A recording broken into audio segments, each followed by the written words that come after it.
Chers amis de la Banque cantonale de Genève, merci de me laisser faire cet exposé. Je commencerai par une citation. « Nous avons été pris par surprise, c'est indiscutable. Nous n'étions pas préparés, c'est prouvé.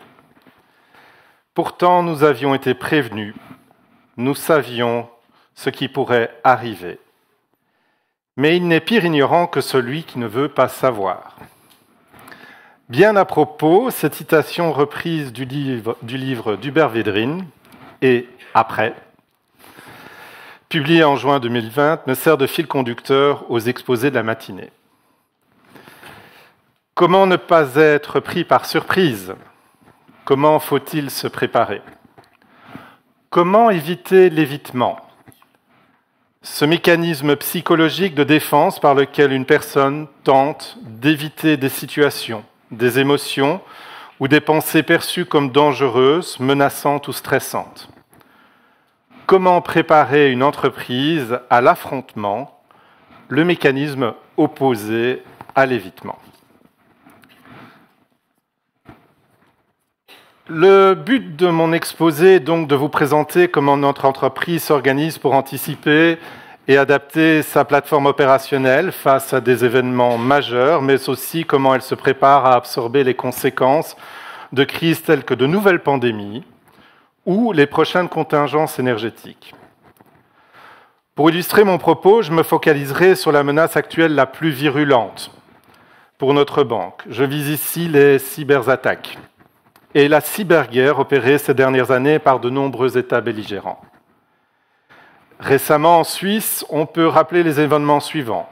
Une première fois, la semaine précédente, le jeudi 15 juin 2023, jour du discours de Vladimir Zelensky au Parlement suisse, une vague de déni de service cible quelques sites très bien choisis. La seconde fois, la semaine précédente, le dimanche 15, lundi 16 juin 2024, sommet du Bürgenstock, une vague de déni de service se déverse sur toutes les infrastructures critiques et gouvernementale suisse.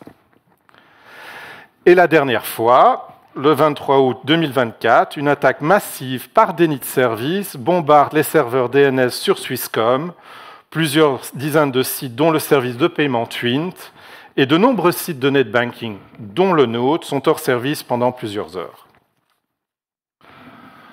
Sous un autre angle, notons encore que ce dernier trimestre à la Banque cantonale de Genève, le nombre de courriels malveillants expédiés à l'intention de nos collaborateurs, et quand je dis malveillant, c'est vraiment toxique et capable de créer un dommage au système d'information, et tenter de corrompre donc ce système, avoisinait les 12 000 tentatives. Enfin, on peut aussi étendre notre sujet sur des crises analogues telles que la dernière panne nommée de son éditeur CrowdStrike, une interruption de service cloud de Microsoft qui a touché 8,5 millions d'ordinateurs dans le monde en quelques heures, bloqué des aéroports ou des plateformes critiques de trafic de paiement telles que la nôtre, à savoir Swift. La mission attendue du chef des opérations est d'abord de garantir le bon fonctionnement de la plateforme dont il a la charge dans un cadre de performance basé sur la recherche continue de productivité, d'amélioration de la qualité et dorénavant, dans cet univers digitalisé, d'opérer ces activités de manière quasi instantanée, de manière hautement efficace et simple pour les clients. Mais lorsque l'entreprise est affectée par un de ces événements précités, il lui revient aussi d'assurer la continuité des activités et de garantir cette résilience opérationnelle. Quel modèle d'organisation convient-il alors de mettre en place pour assumer cette deuxième fonction?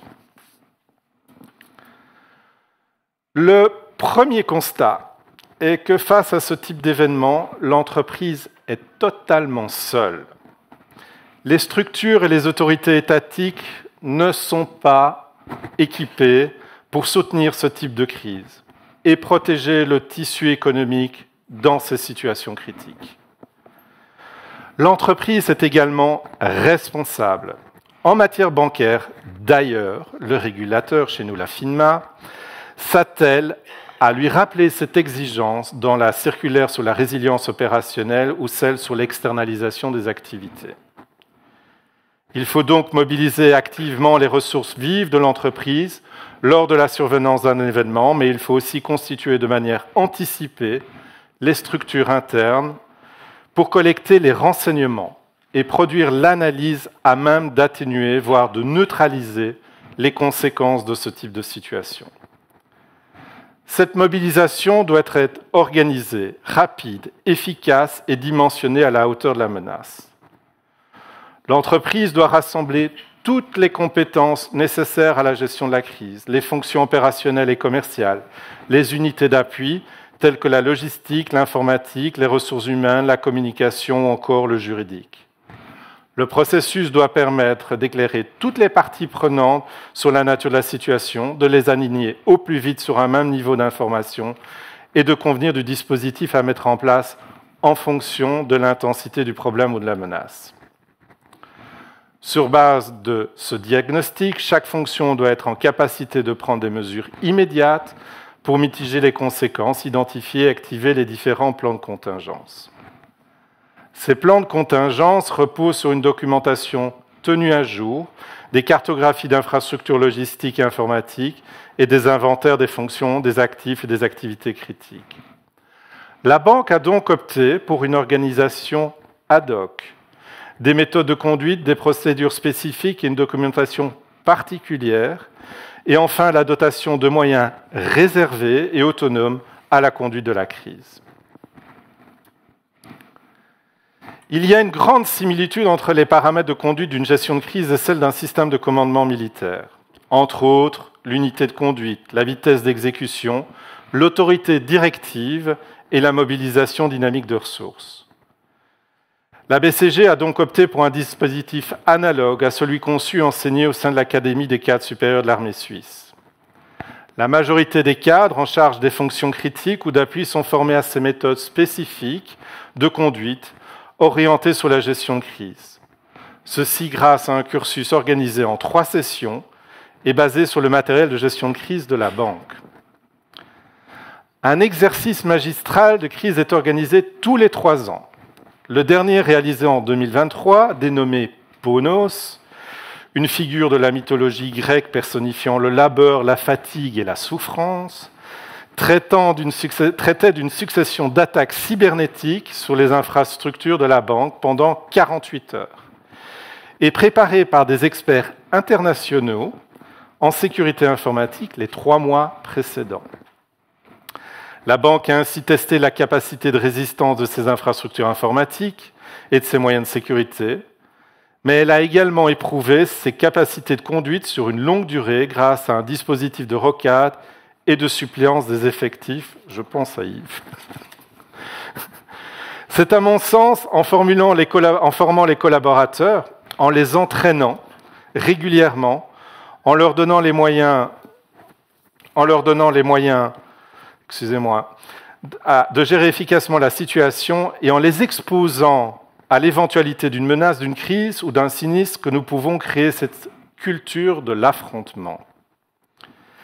Ici, je voudrais faire également un aparté sur l'importance de la fonction de renseignement, et plus particulièrement dans le domaine cybernétique. La banque est dotée d'un comité de sécurité informatique qui se réunit de manière mensuelle et bien entendu de manière ad hoc lors de la survenance d'une menace significative. L'unité de sécurité informatique et le comité sont dotés d'un observatoire de la menace, alimenté par le renseignement permanent et les rapports périodiques issus de très récentes agences publiques en charge de la cybersécurité et surtout, d'entreprises spécialisées dans le domaine. Cet investissement important dans ce dispositif de renseignement a d'ores et déjà permis d'anticiper et de neutraliser plusieurs tentatives d'attaque. Ce dispositif est également très utile lors de la survenance d'une cyberattaque afin de se fondre dans le paysage cybernétique criminel et se rapprocher du mauvais côté de la force afin de neutraliser au plus vite les conséquences de l'attaque. Ici, je vous présente notre salle de crise. Comme je vous ai dit, nous avons un dispositif spécifique. Cette salle se trouve adossée au bâtiment à Lancy, C'est une salle qui peut être activée complètement avec l'ensemble des moyens que je vous ai décrits en 30 minutes. Nous avons dans cette salle des moyens informatiques et de communication totalement autonomes et indépendants des infrastructures de la banque, y compris des connexions de télécommunications par satellite si c'est nécessaire, une indépendance logistique, comme je vous l'ai dit, un espace séparé dédié à la communication et à la gestion des médias, le fameux référentiel de méthode de gestion de crise qui est informatisé, les plans de continuité qui sont revus. Et puis, un dispositif multicanal de mobilisation et alarme. Si mon téléphone venait à sonner maintenant, même en mode silencieux, ce serait une mauvaise nouvelle. Et ça serait le cas pour les 60 collaborateurs qui sont activables dans ce dispositif de gestion de crise pour les mobiliser en cas de crise. La salle que vous voyez là, donc vous avez les écrans avec notre capacité de visualiser tout ce qui est nécessaire d'être visualisé. On va prendre une attaque différente d'une pandémie. On pourrait penser, par exemple, à un braquage ou une prise d'otage dans une agence. Nous sommes capables de nous connecter avec la police en temps réel grâce aux 900 caméras qui se trouvent dans les infrastructures de la banque. Et nous pouvons visualiser ce qui se passe. Nous avons aussi tous les outils de gestion de conduite qui se trouvent là à l'intérieur là. Ce que vous voyez sur le mur, c'est le tableau conventionnel de conduite d'une gestion de crise avec toute la méthodologie que nous avons tirée de l'Académie de l'armée suisse. La banque de 2024 doit être hautement digitale et très disponible. Les ouvertures de comptes doivent se faire en ligne en moins d'une demi-heure, les paiements doivent être dorénavant instantanés, le support téléphonique doit être permanent et quasi immédiat, et les interruptions de service ne sont quasiment plus tolérées. Les pannes de quelques heures sont rapidement médiatisées et commentées. Les leçons apprises des événements passés et des entraînements effectués ces dernières années ont donc amené la banque à encore améliorer son dispositif de crise pour accélérer la vitesse de réaction aux événements subis. 2 types de mesures ont été mises en œuvre pour atteindre cet objectif. La première a été de constituer ce que nous avons appelé un catalogue de mesures d'urgence prévisionnelles. Au niveau de la sécurité informatique, nous les avons donc nommées les cyberMUP. Dès la survenance d'une attaque, le chef de sécurité informatique et le chef des opérations, en fonction, ordonnent la mise en place immédiate de ces mesures, issues de ce catalogue, leur activation ayant été préalablement testée. Dans le cadre de l'exercice PONOS, compte tenu de la revendication des pseudo-attaquants d'avoir pris le contrôle de certains systèmes informatiques de la banque, la première consigne que j'ai donnée au service informatique a été d'éteindre tous les systèmes critiques. Cette mesure drastique, renvoie de facto à l'activation de tous les plans de contingence de la banque, à la capacité de réaliser un diagnostic à froid du système d'information, et surtout de gagner 2 heures afin d'activer le dispositif extensif de gestion de crise. L'idée étant naturellement de neutraliser toutes les actions des cyberattaquants. La deuxième mesure que nous avons mise en place consiste à informatiser tout le dispositif de gestion de crise en alimentant les bases de données des fameux scénarios, des référentiels de ressources de la banque, des canevas de mesures et des plans de contingence. Dès la survenance d'une crise, l'équipe du support de chef de crise présélectionne le scénario que nous avons conçu et produit immédiatement le tableau de crise, le tableau de conduite adapté à la nature de cette crise. Les scénarios sont construits et régulièrement adaptés sur base d'un recensement des carences possibles de ressources, analysées du risque éventuellement géopolitique, de moyens et d'infrastructures de l'entreprise. Dans cette démarche intervient bien entendu l'appréciation des conséquences du contexte géopolitique dans lequel nous opérons sur l'accès à ces ressources.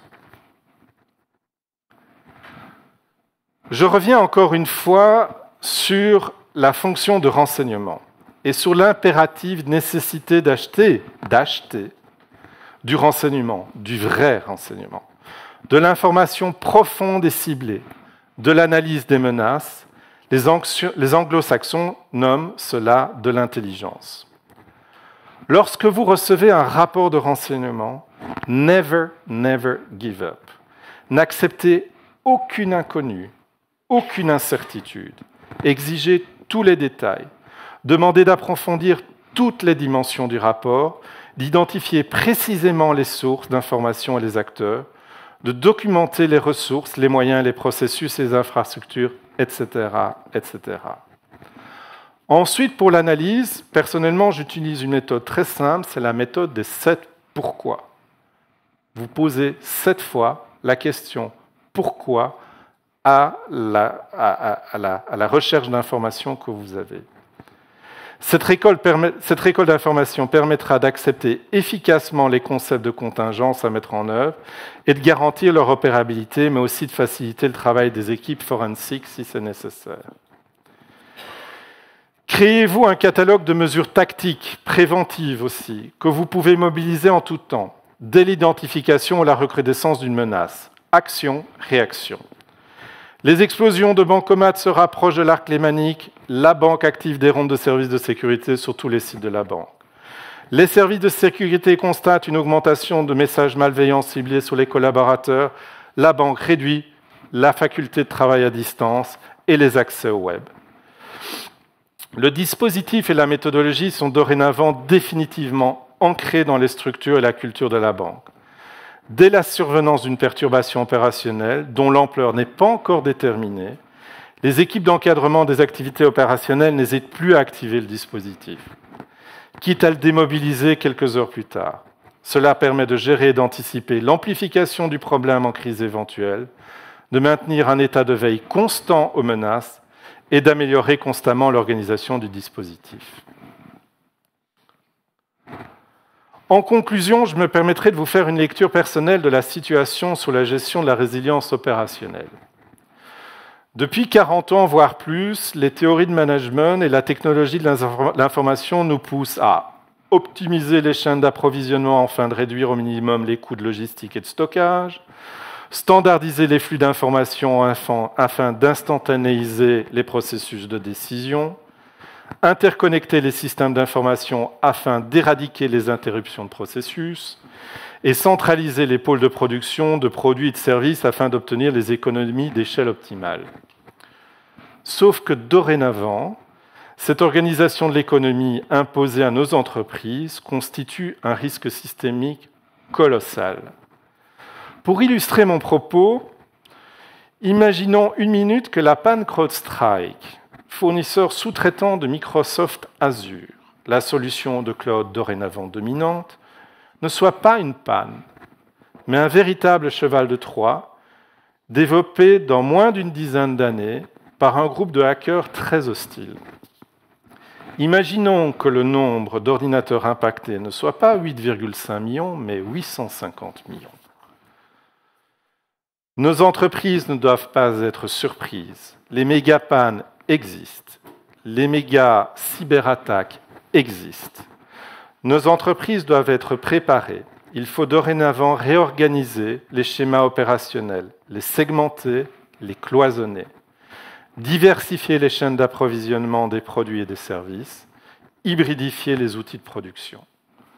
Tout cela aura un coût, mais seuls ceux qui sont adéquatement organisés pourront surmonter ces prochaines crises systémiques. Nos entreprises doivent s'exercer à l'affrontement. Éviter l'évitement est un choix et une posture managériale. Et après, je vous remercie.